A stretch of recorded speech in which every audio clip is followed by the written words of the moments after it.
Ustedes han escuchado una frase con la que los profetas abrían su mensaje cuando se presentaban delante del pueblo de Israel. Decían: oye Israel, así dice el Señor, ¿verdad?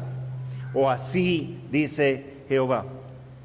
Y es como que pudiéramos poner eso al principio y al final una frase de nuestro Señor Jesús que Él usaba al final de alguno de sus discursos. Él decía algo, o contaba una parábola, o daba un discurso, y terminaba diciendo: el que tiene oídos para oír, que oiga. No dice así en la Biblia, pero yo me imagino los puntos suspensivos: el que tiene oídos para oír, que oiga, y el que no, pues es problema suyo. Por eso la invitación esta noche la he titulado, y es el nombre de ese retiro: Mujer, tenemos que hablar. Y esa es la frase que me imagino que les es conocida, ¿cierto? Es la frase que ustedes han usado para torturar al género masculino durante siglos. El esposo, el novio, el amiguito especial está feliz de la vida, el hombre cree que todo está bien, que todo está normal, se relaja y escucha esas 3 palabras que acaban con su día, acaban con la semana, a veces acaban con su vida. Tenemos que hablar. Y nunca es para decirle a uno lo maravilloso que es, lo lindo que es, lo que le gusta de uno, no. Tenemos que hablar significa: prepárate que te voy a regañar. Prepárate que te voy a hacer un reclamo. Y en este caso no necesariamente es un regaño, no necesariamente es un reclamo, pero sí es una invitación por parte del Señor que viene y les dice: ¿saben qué, chicas? Tenemos que hablar. Quiero hablar con ustedes. Entonces, vamos a darle una mirada, abuelo de pájaro, a la historia que encontramos en la Biblia, la historia de la humanidad, pero contada desde la perspectiva de la mujer. ¿Cómo aparece la mujer desde el principio hasta el fin de la historia bíblica? Y la forma en que he organizado el material parece que fuera el relato de una aventura matrimonial. Arrancamos con el principio,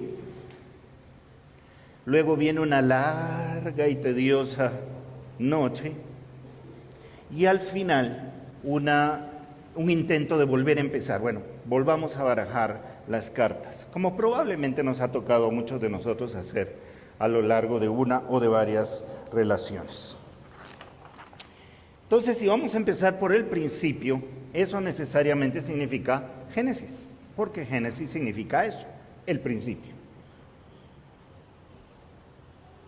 La creación, el Edén, la caída. No tenemos tiempo porque tenemos que correr con este asunto, pero yo creo que la historia es bastante conocida, ¿no es cierto? No había nada, de la nada el Señor empezó con hágase la luz, y luego pues ya vienen los astros, las estrellas, y en la tierra se separa la tierra del mar, y luego las plantas, las semillas, luego vienen los animales, y al final se da ya la parte culminante de la creación. Y el Señor crea al hombre.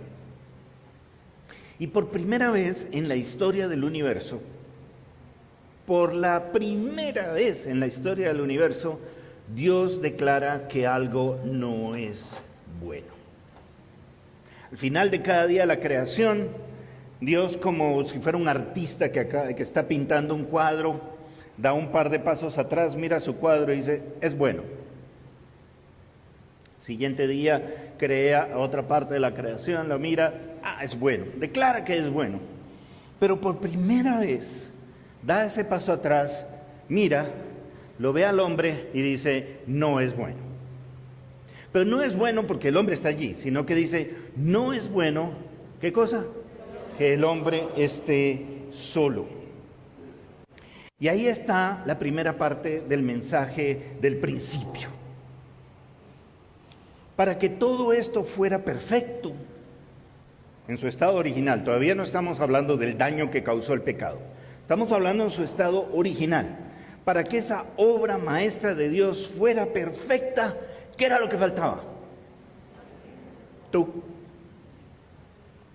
Porque a veces uno dice, la mujer, y la mujer es como un fantasma flotando por allí. No, tú.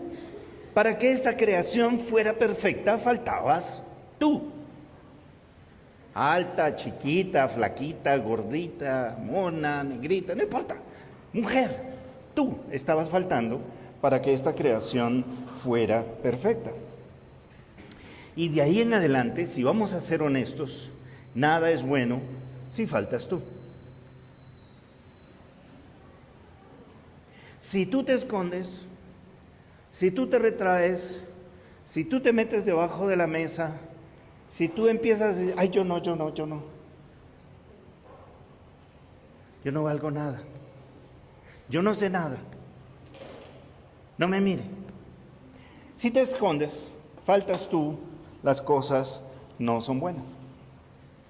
En tu casa, en la vida de otros, si eres casada, en la vida de tu marido, en la vida de tus hijos, en el trabajo, en el ministerio, en el Congreso de la República, en los ministerios, en la presidencia. Si no estás tú, no es bueno. Faltas tú.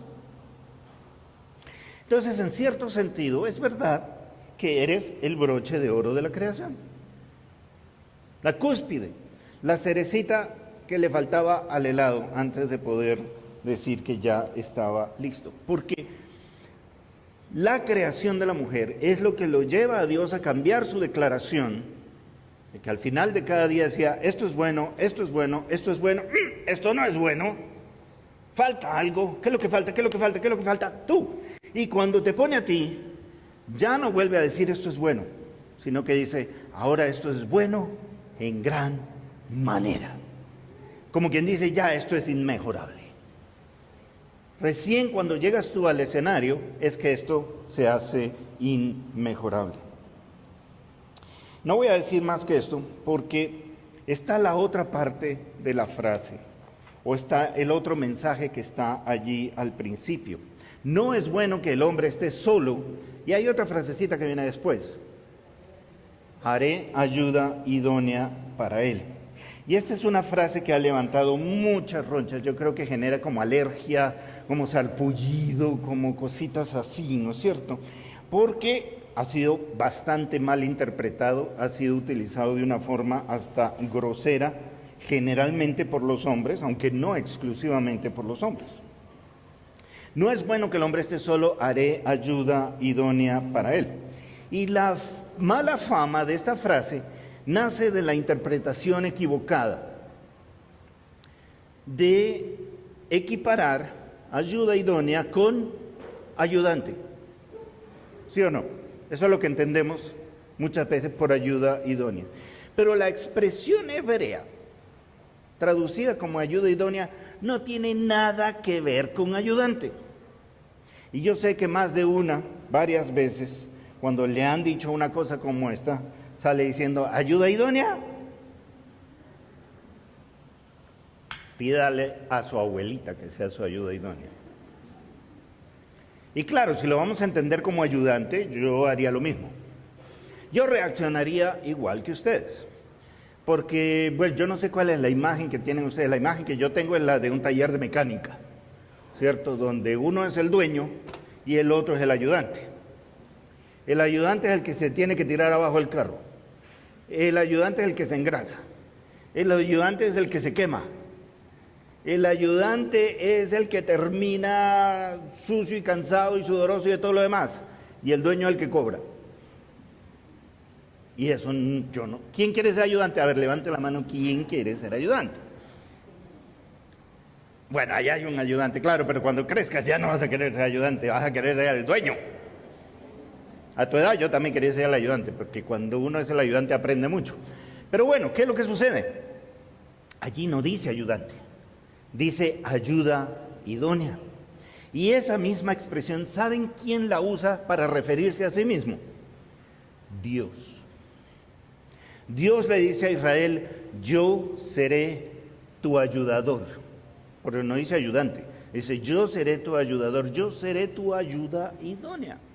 Es decir, no tiene nada que ver, pero nada que ver con ayudante. Literalmente, el ser kenegdo, la ayuda idónea, es aquel, o en este caso aquella, sin cuya ayuda no puedes hacer nada.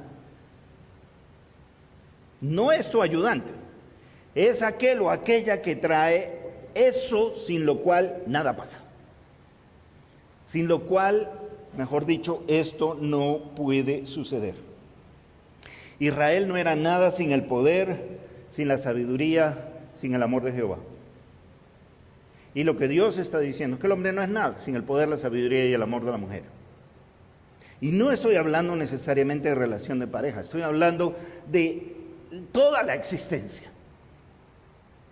Puede haber una casa en la que los hombres que la habitan son organizados, son aseados, la cuidan, está todo en orden, no hay ningún problema. Pero uno entra y dice, aquí falta algo.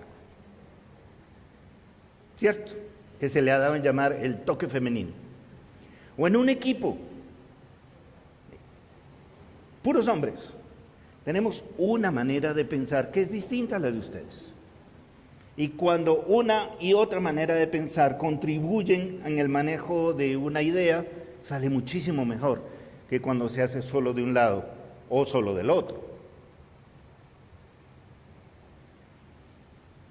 Cuando estamos mezclados, cuando aportamos de lado y lado, las cosas salen muchísimo mejor. La verdad es que nosotros no podemos sin ustedes, o digamos, para no ser tan tremendistas, sí podemos, pero nos cuesta mucho trabajo y no salen tan bien las cosas. Aunque hay cosas que de verdad sí no podemos, porque cuando el Señor dijo, bueno, fructificad la tierra, llenadla, ¿cómo pues, Señor? Ay, verdad, no es bueno que esté solo, voy a hacerle una ayuda idónea. Entonces, la cosa empieza con una boda. La historia humana empieza en una boda y termina en una boda. Eso vence un poco mi resistencia. No es que me desagraden las bodas, pero tampoco es que me gustan. En realidad no entiendo cuál es el barullo que ustedes hacen por las bodas. A mí ni me va ni me viene. A mi esposa le dicen que la han invitado a un matrimonio y salta. ¡Ay, qué maravilla, qué cosa! Yo, ay, no, voy a tener que ponerme corbata otra vez. Pero por una razón que yo no entiendo, a ustedes las enloquecen las bodas. Y entonces empiezan a pensar en cómo van a decorar y cuál va a ser el orden de las cosas. Y, ay, cómo me voy a vestir, no tengo nada que ponerme. El closet no me puede cerrar, pero no tienen nada que ponerse para la boda. Ah, no, es que ese vestido ya me lo vieron, pero mi hija se lo puso hace 25 años. Sí, pero ya me lo vieron. Y es interesante, este tema de las bodas las enloquece tanto que aún aquellas que creen que están mal casadas y que hablan pestes del matrimonio, quieren que todas sus amigas se casen. ¿Eso es pura maldad o qué? Bueno, sea como fuere, la historia del Génesis, como empieza la humanidad, es la historia de una boda. Adán está solo, el Señor dice, no es bueno que estés solo, hijo, vamos a hacer algo al respecto. ¡Pum! Lo duermen. Y cuando se despierta, él se encuentra que está ya junto al altar, al final del pasillo, todavía medio atembado el hombre, no ha salido de la anestesia, y viene el padre de la novia y la trae, y se la presenta. Y todos recordamos la reacción de Adán, ¿no es cierto? En el idioma original dice, ¡wow! Esto es ahora carne de mi carne, hueso de mis huesos. El hombre le había estado poniendo nombre a los animales, entonces pasa uno así como medio redondito y todo, y le pone, a ver, estoy aburrido, pongámosle un nombre chistoso, hipopótamo, pues ya listo. Y entonces otro que va pasando por ahí, lentica, bueno, pongámosle tortuga, pero con no le provocó invitarle a tomar un tinto a ninguno de ellos. Pero cuando le traen a Eva, lo primero que hace es eso, decir, esta es carne de mi carne, hueso de mis huesos. Es como si estuviera haciendo una declaración de pertenencia, una declaración de asimilación al grupo. De manera parecida a lo que ocurre en una boda, el hombre también le dice, yo te voy a compartir lo más valioso que yo tengo, que es mi nombre. Y está traducida allí, dice, porque del varón fue tomada, será llamada varona. Varón, Ish, Adán. Le dice, tú te vas a llamar ahora Isha, porque eres igual pero diferente. No sé cómo explicártelo, pero me alegro de que estés aquí. En una especie de un travieso equivalente a lo que dice el pastor al final de la boda, puede besar a la novia. Dios nos dice ahí en su palabra que ambos estaban desnudos y no se avergonzaban. Eso va un poquito más allá de besar a la novia, pero captan la idea. Es listo, está bien, ya ahora ustedes son una unidad familiar. Y entonces sale Adán declarando, por esta razón va a dejar el hombre a su padre y a su madre, se unirá a su mujer, serán una sola carne. Se van ellos dos de luna de miel felices. Si esto fuera un cuento de hadas, uno diría, y fueron felices para siempre. Pero no es un cuento de hadas, sino es la realidad en la que nosotros vivimos. Y entonces no fueron felices para siempre. La luna de miel se acabó. Todo se acaba, todo lo bueno se acaba, sobre todo si nosotros le metemos pecado al cuento. Y eso fue lo que hicieron nuestros padres. Decidieron desobedecer y la cosa cambió. Lo primero que sucedió es que mientras que antes de pecar estaban desnudos y no se avergonzaban, y ojo que la expresión en español tiene la misma ambigüedad que en el idioma original. Cuando dice que no se avergonzaban es que cada uno no se avergonzaba. Es decir, Adán estaba desnudo y no se avergonzaba de estar desnudo, Eva estaba desnuda y no se avergonzaba de estar desnuda, pero tampoco se avergonzaban el uno al otro. Tampoco estaban en el plan de, oiga, ¿y ese bananito desde cuándo lo tiene? Yo le había contado las arrugas, no eran tantas. Oh, qué pesar, ¿no? La gravedad, cómo hace tantos estragos en su cuerpo, mijo o mija. No se avergonzaba cada uno, pero no se avergonzaban el uno al otro tampoco. Cuando pecan, lo primero que sucede es que se alejan el uno del otro. Salen a taparse, salen a esconderse, y desde entonces ustedes no quieren que las veamos y nosotros no queremos que nos vean. Nos escondemos detrás de poses, nos escondemos detrás de máscaras, nos escondemos detrás de pretextos, nos escondemos de muchas formas, porque a los hombres nos da mucho miedo de que las mujeres nos vean como realmente somos, porque creemos que entonces nos van a rechazar. Y lo mismo pasa al revés. Ustedes no quieren dejarse ver, porque entonces seguramente este tipo no me va a querer. Se instala entre los sexos la vergüenza, la desconfianza y la distancia. Y ahora no tenemos tiempo, pero en el capítulo 3, verso 16, se nos muestra cómo empieza ese círculo vicioso maldito en el que ella va a tratar de controlarlo a él y él va a querer adueñarse y apoderarse de ella por medios muchas veces viles y hasta violentos. Aquella que era su compañera, aquella que era carne de su carne, hueso de sus huesos, aquella que fue digna de que él al ponerle nombre le pusiera el suyo propio, ahora se convierte en alguien a quien tiene que ponerle la pata, muchas veces con violencia, como ha ocurrido y ocurre todavía en tantas culturas alrededor de la tierra. Ese fue el principio. Ese fue el primer momento. Hasta ahí llegó la luna de miel. Y ahora empieza ese tiempo largo, pesado, espeso, como una mazamorra que no se mueve. ¿Hasta cuándo me lo voy a tener que aguantar a este? O ella que le dice, ¿verdad que tú me has jurado amor eterno? Y el tipo le responde, un momentico. Yo me comprometí hasta que la muerte nos separe, ni un minuto más. Así que no me salga con ahí pedirme amor eterno a mí, pensando, bueno, ¿cuándo se va a acabar esto? Y la mujer empieza a caminar con el dolor a cuestas. Lo primero que le dice el Señor como expresión de castigo en el pecado es: con dolor darás a luz a tus hijos. Aumentaré el dolor de tus preñeces, dice Génesis 3. El dolor empieza a convertirse como en una marca de la feminidad, una parte de la identidad femenina, que no lo es. Sí, se pega, pero no es parte integrante. Así no es como fuiste creada.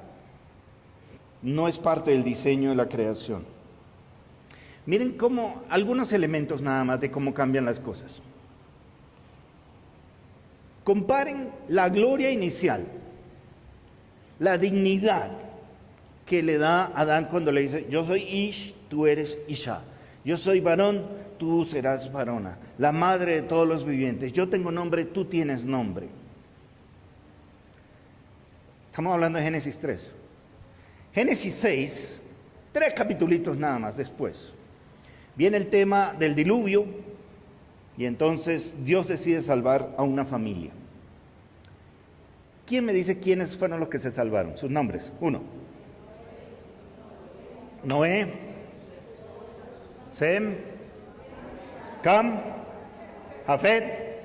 ¿Quién más? No, pues que sus esposas no. ¿Cómo se llama la esposa de Noé?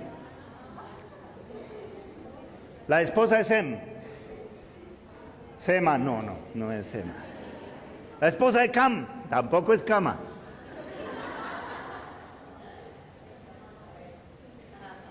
Dice que entraron en el arca Noé, Sem, Cam, Jafet, sus esposas, sus vacas, sus cabras, sus chivos, sus camellos. ¿Se dan cuenta del cambio? Se genera un anonimato. Pasan a ser parte del mobiliario, de los semovientes. Aquella que inicialmente estaba allí con nombre propio, con honra propia, con dignidad propia, tan participante de la imagen y semejanza de Dios como el varón, sin ninguna diferencia de dignidad ni de honra. A causa del embarre que trae el pecado en nuestras vidas, a causa como una expresión de la muerte que hemos empezado a vivir. Me perdonan la incongruencia, la muerte que hemos empezado a vivir desde que desobedecimos. Parte de la expresión de esa muerte es entrar en ese anonimato. Pasaron a ser presencias anónimas al lado de Noé, su esposa, Sem y su esposa, Cam y su esposa, Jafet y su esposa. Y quién sabe si más que una. Y sus esposas. Además del anonimato, empieza a vivirse también un tema de absoluta inseguridad e indefensión. Nosotros pensamos en alguien como Abraham o Isaac, como héroes de la fe. Abraham por lo menos está en la galería de héroes de la fe de Hebreos 11. El padre, el patriarca, aquel con el que empezó todo. Pero ustedes se imaginan la inseguridad en la que vivían Sara y Rebeca, las esposas de estos grandes hombres. Abraham 2 veces e Isaac una vez, al igual que su padre, cuando entran en un área, en un lugar desconocido, nuevo. Abraham en primer lugar voltea y le dice a Sara: oiga, mi hija, me doy cuenta que usted es muy bonita. Y entonces Sara sonríe, se pone toda chaposita, y antes de que le vaya a decir: ay, gracias, mi hijo, por el piropo, tipo, ¿saben lo que le dice? Me doy cuenta que usted es muy bonita. Aquí en esta comarca van a querer matarme para hacerse con usted. ¿Sabe qué? Diga que es mi hermana. No es así que es mi esposa, diga que es mi hermana. Y si alguien se la quiere llevar, pues qué pena, hermana. 2 veces lo hizo Abraham, una vez lo hizo Isaac. Las dejan a merced del abusivo del barrio. Si ustedes miran las historias de estas 2 pobres mujeres llamadas Tamar, son terribles. Hay mucho sufrimiento, mucho dolor. Y para nuestra vergüenza como sociedad, como civilización, esas no son cosas del pasado. La una tiene que prostituirse, la otra es violada por su propio hermano. Dios quisiera que esto fuera historia antigua. Pero ¿cuántas mujeres hoy en día tienen que vivir con lo mismo, con la misma inseguridad? Ser expuestas al abuso, ser expuestas al maltrato, convertirse en los juguetes del capo del barrio, del comandante, del duro, del que tiene el poder en la comarca o en la vereda o en lo que fuera, y nadie puede chistar. O recuerden a Betsabé. Oh, sí, David, un gran hombre. Pero ¿qué hizo David? Se la robó y acabó con el hogar de esta mujer simplemente porque le llenó el ojo y mandó a matar al marido para quedarse con ella. ¿Cuántas mujeres, cuántas Betsabés, cuántas jovencitas hoy en día están viviendo situaciones similares en las que alguien llegó y le mató al papá, le mató al hermano, le mató al marido, le mató a quien fuera simplemente para llevarse, usarla como un juguete y botarla después por ahí cuando se aburriera de ella? Ese es un dolor, es una inseguridad que llevan a cuestas todavía hoy. Y así sucesivamente. Estamos hablando de una larga noche de inseguridad, de anonimato, de abandono, de abuso, de cosificación.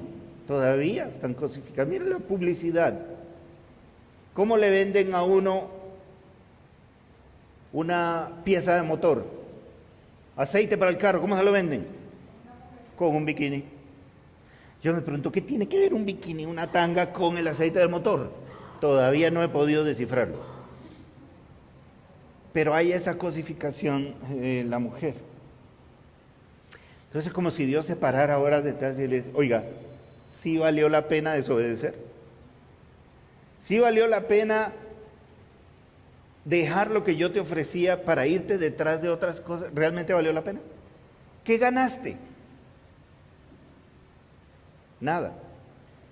O muy poco. ¿Qué perdiste? Todo. Todo lo perdiste. Y así como ustedes nos dicen a nosotros, vea, tenemos que hablar. El Señor también le dice a su pueblo, a todos nosotros, hombres y mujeres, pero el pueblo de Dios aparece sobre todo en el Antiguo Testamento y al final del Nuevo Testamento como la esposa del Señor. Israel es la esposa del Señor.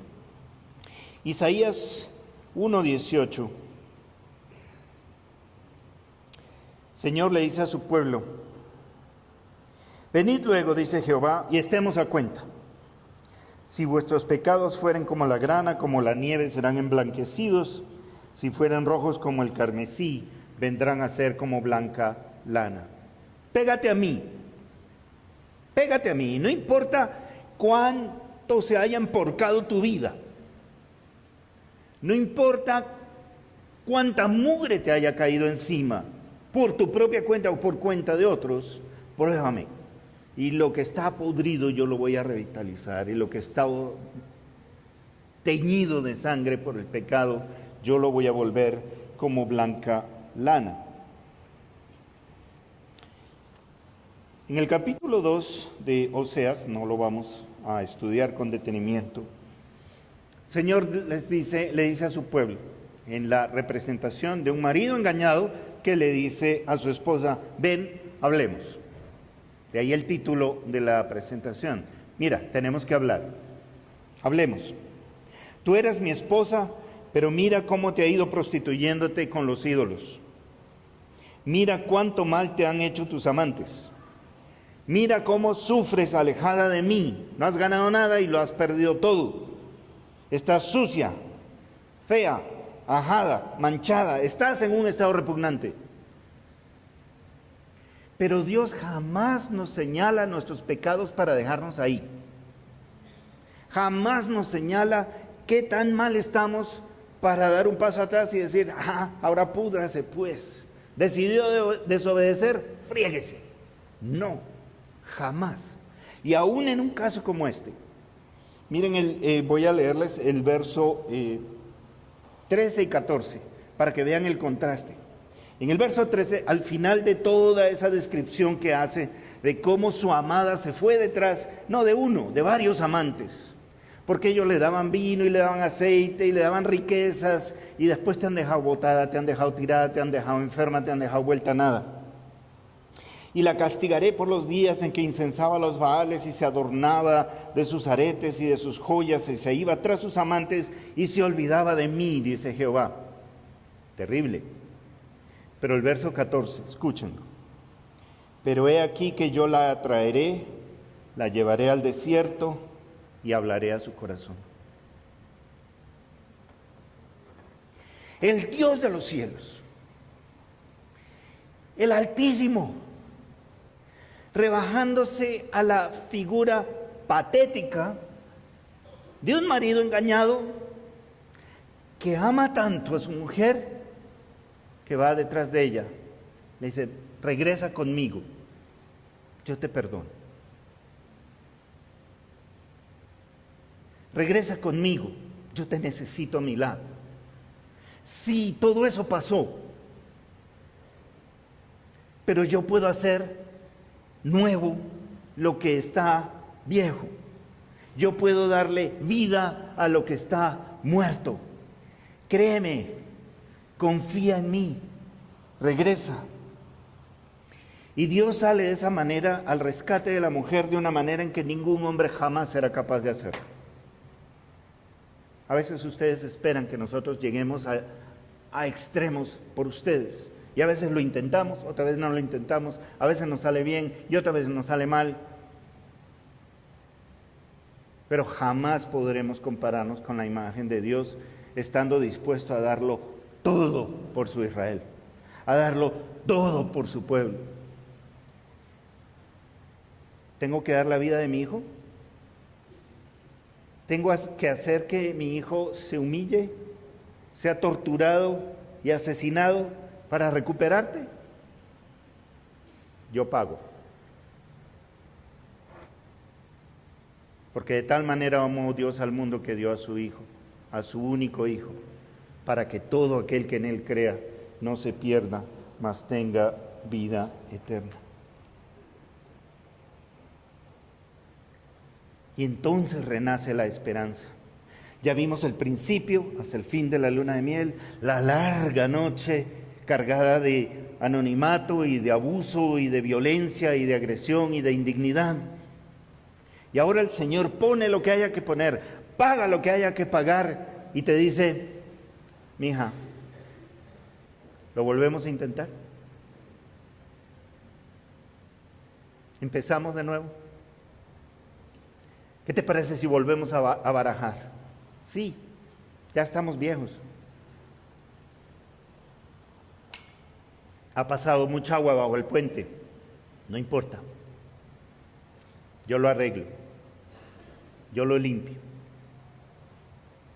Que está en Cristo, nueva criatura es. Las cosas viejas pasaron. He aquí, ahora todas son hechas nuevas. Y para terminar esa larga noche de distanciamiento, de desastre, de dolor y de muerte, el Señor hace esa invitación a empezar de nuevo y llegamos al cumplimiento máximo de las promesas de Dios. La aparición de Jesucristo en la historia humana voltea la página. Sí, yo te creé, te puse en el huerto, desobedeciste, te fuiste al hueco, a lo más profundo, de allí te voy a ir a rescatar yo. Dios se encarna, se convierte, nace como Jesús de Nazaret y viene a salvarnos de esa noche, trae la luz en medio de la oscuridad. Y para ello lo que hay que hacer es creer que Jesucristo es el Mesías, el Hijo de Dios, recibirlo y creer en su soberanía sobre mi vida, meterme en su proyecto, caminar con Él por toda la vida.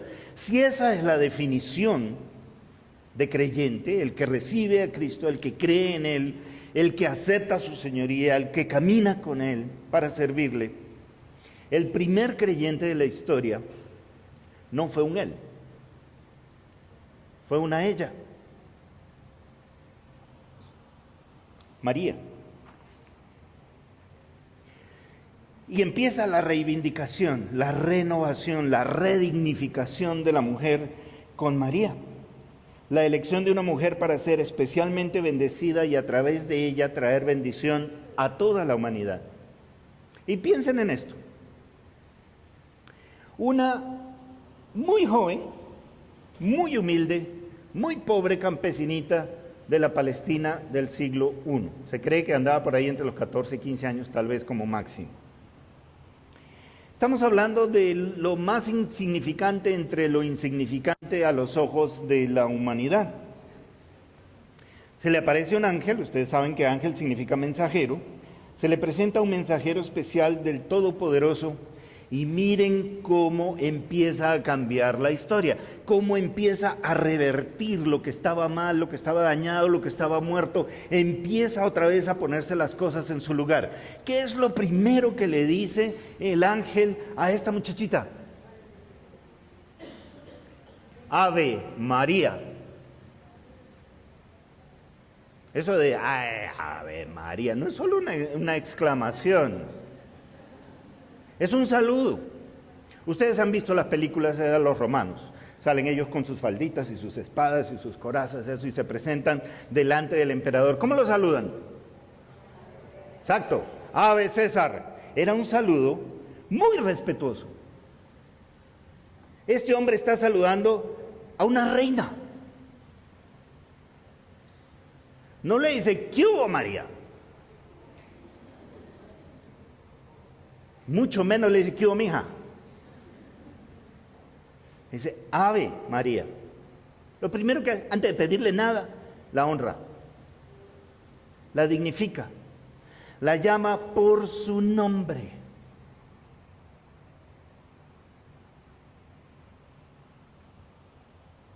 Y le da el más grande honor y la más importante misión que ser humano alguno haya podido siquiera contemplar. Ser la madre del Salvador. Y ella sencilla, jovencitica, probablemente sin ninguna educación formal, lo que había podido escuchar en la sinagoga y en su casa de las grandes proezas de Dios en la antigüedad, nos da un ejemplo de fortaleza, de coraje, de dignidad, de valor moral, de entrega y de compromiso, porque sabía que se exponía al vituperio, se exponía al desastre, se exponía incluso a perder la vida. ¿Y qué responde? Ah, no, Señor, llama a otro. O empieza a poner un montón de pretextos como Moisés. No, es que yo soy tartamudo, no, es que yo no sé hablar, no, es que yo... No. O se pone como Jeremías a decir que era muy jovencita. Cuando el Señor llama a Jeremías y dice, ay, no, Señor, yo soy muy niño, llama a otro. No. He aquí la sierva del Señor, hágase conmigo como tú dices. ¡Wow! ¡Qué ejemplo! ¡Qué valor! La primera creyente. Todos los demás venimos después. Ella literal, físicamente recibió a Cristo. No solo en su corazón, en su vientre. Creyó, es más, sabía que era el Hijo de Dios. Si alguien podía darnos fe de eso, era ella. Y aún sabiendo los costos que iba a pagar, porque sintió como una espada le traspasaba en el corazón y lo guardó allí. Dijo, yo sé que esto me va a doler, pero voy a pagar el precio. Nosotros vemos cómo trató Jesús a las mujeres.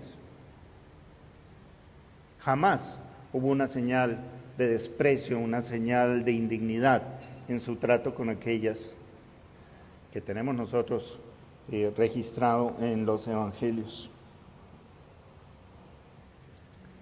La reivindicación, la redignificación, el volver a adquirir un lugar en el plan de Dios trae enormes responsabilidades. inmensas. Miren lo que le tocó a ella, miren lo que Dios le pidió a ella. Y ella aceptó.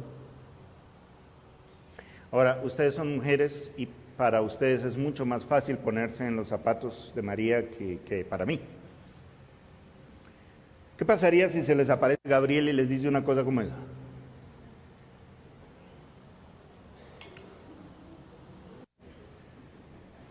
Bueno, yo sé que algunas ni se lo pueden imaginar, pero entonces pongamos la cosa de una manera distinta. Si en este momento se te apareciera el arcángel, ¿a ti qué te pediría? ¿Qué es aquello que marcaría el límite de tu compromiso con Dios? ¿Hasta dónde serías capaz de decir y desde dónde es que tú crees que le dirías, no, eso no? Porque el hecho que Dios te ha redignificado, te ha devuelto tu valor, te ha devuelto tu honra, te ha declarado la niña de sus ojos, te ha declarado hija amada, te ha declarado lo suficientemente valiosa como para derramar la sangre de su Hijo en la cruz, para que tú seas salva, para que puedas volver a sus brazos de Padre amoroso. ¿Qué implicaciones está teniendo? ¿Qué requerimientos pone sobre ti? ¿A qué tienes que renunciar? ¿Qué cosa tienes que dejar? ¿Qué tan dispuesta estás a hacerlo? De pronto no lo sabes y es una buena oportunidad para preguntarle al Señor, Señor, ¿qué quieres de mí? Heme aquí, aquí estoy, tu sierva. Y usando una expresión muy paisa, Señor, para las que sea. O de pronto sí lo sabes, pero estás en este plan, no me digas a mí. No me toques a mí, no me llames a mí. Señor, llámala a ella está ociosa, ella no está haciendo nada. En conclusión, cerrando esta breve historia, porque la historia continúa, ustedes saben, y al final, en el Apocalipsis, ¿cómo se cierra la historia de la humanidad? Eso todavía está en el futuro, se cierra con otra boda. Las bodas del Cordero, a las que nosotros estamos invitados, porque la iglesia de Cristo es su esposa. Nosotros, todos nosotros, estamos invitados a la boda del Cordero como protagonistas con Él.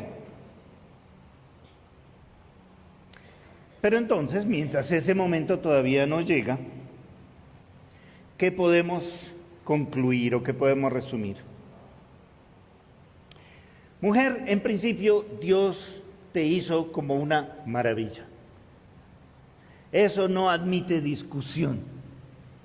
La manera en que fuiste creada hizo de ti una maravilla, una obra de arte literalmente. No dejes que nadie te robe esa dignidad. No permitas que nadie te disminuya, que nadie te baje de ahí. Eres el punto máximo de la creación. Fuiste hecha para hacer posible el cumplimiento del mandato de Dios a la humanidad. Eres imprescindible, el punto culminante, y solo cuando tú apareciste, todo esto se hizo bueno en gran manera. Cuando el pecado trae muerte a nuestras vidas, tu dolor, tu humillación, tu utilización, tu ultraje, cada vez que fuiste abandonada, cada vez que fuiste objeto de un acto de violencia, cada vez que fuiste violada, cada vez que has sido sometida, cada oportunidad en que te robaron tu dignidad, cada vez que no recibiste la honra que te correspondía, todo eso es fruto del pecado, no es el diseño de Dios. Así no te hizo Dios, para eso no te hizo Dios. Eso es fruto del pecado en nuestras vidas. El pecado mío, pecado tuyo, el pecado de las estructuras de las sociedades en las que vivimos. Puedes estar segura de que todo pecado cometido contra ti recibirá su justa recompensa, ya sea en la condenación de quien pecó contra ti, o si esa persona clama por misericordia, Jesús en la cruz del Calvario recibirá o ha recibido ya eso. Por eso la primera invitación con la que quiero cerrar esta noche es a lidiar con el pecado cometido contra ti. Yo he conocido muchas mujeres que viven con mucha rabia, pero mucha rabia. Y muchas veces esa rabia es justificada. Otras veces no es tan fácil ver dónde está esa justificación, pero seguramente hay una razón para ella. Eso no es gratuito. Hay que lidiar con el pecado que ha sido cometido contra ti. Necesitas no guardar ese dolor, ventilarlo, trabajarlo, de alguna manera traerlo a la superficie de manera que puedas venir con tus cargas de dolor, de humillación, a los pies de la cruz y buscar allí tu sanidad. Por algún motivo ustedes son muy afines a guardar el rencorcito.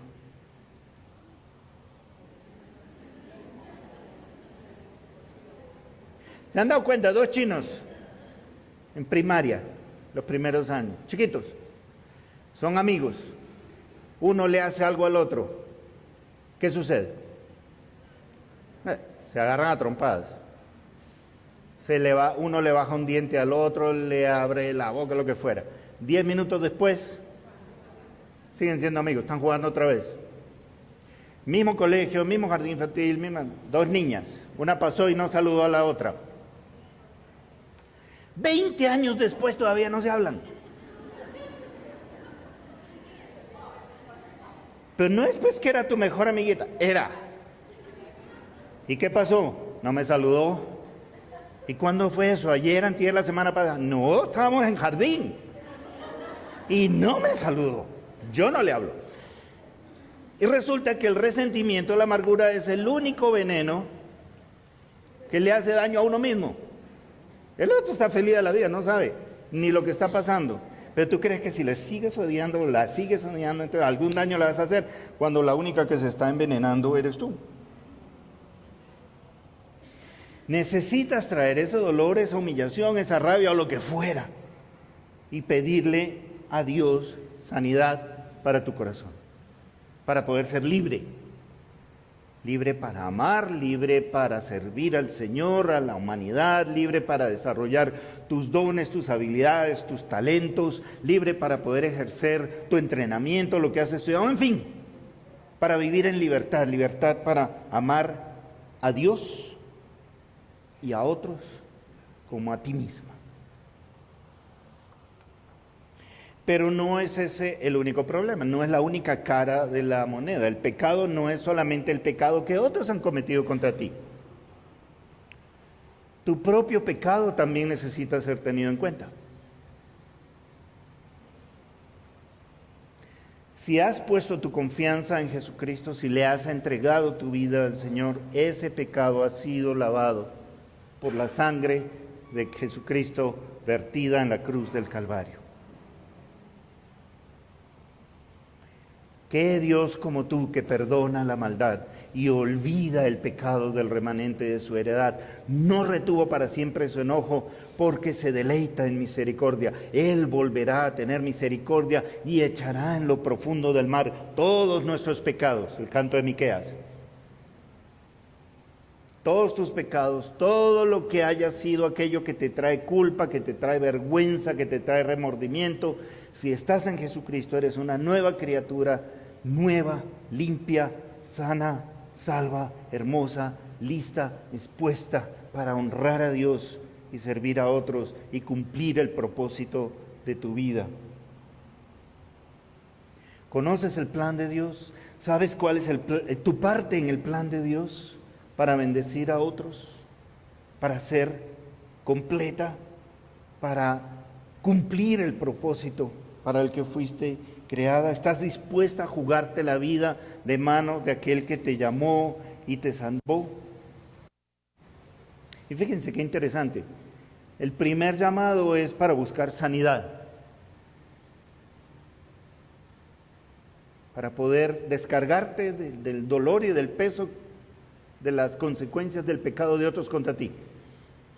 Y el segundo llamado es el llamado a la salvación, es decir, tráele tu pecado al Señor y encontrarás perdón y salvación en Él.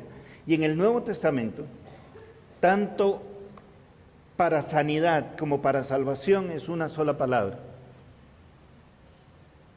Es lo mismo. No puedo decir, Señor, límpiame de todos mis pecados. Pero el que me la debe a mí, ese sí se la guardo. Perdónanos de la misma manera en que nosotros perdonamos a nuestros deudores. Una cosa va pegada de la otra. Solo entonces podrás ser libre para cumplir tu llamado, tu ministerio, ya sea sola o de la mano del hombre que Dios puso allí en tu vida. Y aquí quiero ser claro, muchas de estas referencias son a la vida de pareja. Ahí empieza con una boda, termina con una boda, pero no puedo dejar en el aire la posibilidad de que se malentienda esto, porque también hay dignidad en la vida de la persona sola. Dios no nos ha llamado a todos a la vida matrimonial. Hay hombres y hay mujeres que por circunstancias, fue porque lo quisieron o porque no lo quisieron, pudo, no pudo, tocó, no tocó, no pierden un ápice de su dignidad como mujeres, no pierden un ápice de su dignidad como hombres. Si ese es el llamado, esa es la senda en que Dios le ha puesto también. Jesús fue soltero, Pablo fue soltero, y miren las contribuciones que se han podido hacer desde esa perspectiva. No sé cuál es tu historia personal, obviamente, no las conozco. Pero sí sé que en esta historia genérica hay elementos de la historia personal de cada uno. Hay puntos en los que tú te puedes conectar y decir, ahora entiendo. Ahora puedo ver qué parte de mi experiencia y qué parte de mi vida se inscribe dentro de una visión y una perspectiva más global, en la que les cuento, la última palabra es la de un Dios de amor, un Dios de misericordia, un Dios de perdón, un Dios de nuevas oportunidades, un Dios de gracia, un Dios de poder, que es el que hoy te invita y te dice, tenemos que hablar. Que el Señor las bendiga.